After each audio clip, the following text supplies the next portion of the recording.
టర్కీలో ఘోర విమాన ప్రమాదం చోటు చేసుకుంది. ఈ విమాన ప్రమాదంలో ఒక సీనియర్ ఆర్మీ అధికారితో పాటుగా హైయర్ అఫీషియల్తో పాటుగా మరొక నలుగురు కింది స్థాయి ఆర్మీ అధికారులు, ముగ్గురు క్రూ మెంబర్స్ స్పాట్లోనే మరణించారు.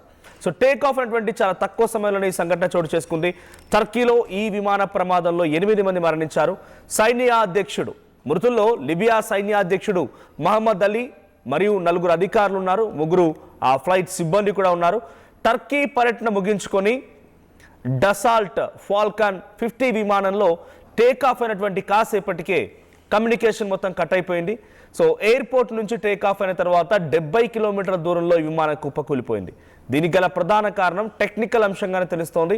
సో ఇంకా ఎటువంటి అంశాలు తెలియదు. సో లిబియాకు సంబంధించినటువంటి సైన్యాధ్యక్షుడు టర్కీ పర్యటనకు వెళ్ళాడు. సో విజువల్స్ చూస్తున్నాం, చనిపోయినటువంటి సైనిక అధికారులకు సంబంధించి ఆ ఫోటోలు. సో ఈ 5గురు కూడా నిన్న జరిగినటువంటి ఈ సంఘటనలో మరణించారు, దుర్మరణం పాలయ్యారు. సో వీరంతా కూడా టర్కీ పర్యటనలో ఉన్నారు. టర్కీ పర్యటన ముగించుకొని లిబియా సైన్యాధ్యక్షుడు తిరుగు ప్రయాణం అవుతున్న సమయంలో ఈ సంఘటన చోటు చేసుకుంది.